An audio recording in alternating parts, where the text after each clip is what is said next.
ஈர்ப்பு விதி, அதாவது லா ஆஃப் அட்ராக்ஷனை பற்றி எனக்கு எதுவுமே தெரியாது. நான் நல்லா தானே இருக்கேன். நான் ஏன் அதை பற்றி தெரிஞ்சுக்கணும்னு சில பேர் என்கிட்ட கேட்கறது உண்டு.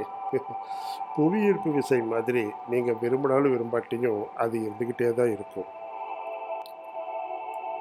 ஈர்ப்பு விதியை பற்றி தெரிஞ்சுக்காததுனாலேயே நம்மளுடைய வாழ்க்கையில் பல தடவை நம்ம சோகங்களையும் துக்கங்களையும் ஈர்த்து கொண்டே இருக்கிறோம். ஈர்ப்பு விதையை பற்றி நீங்கள் தெரிஞ்சுக்கிட்டீங்கன்னா நீங்கள் தேவையில்லாத சங்கடங்களையும் துக்கங்களையும் உங்களை நோக்கி ஈர்க்க வேண்டியதே இல்லை.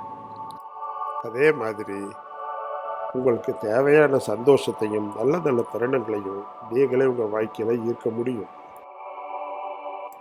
உங்கள் வாழ்க்கையில் நடக்கிற எல்லா நல்ல விஷயங்களுக்கும் நீங்களே முழு பொறுப்பாளியாக ஆக முடியும்.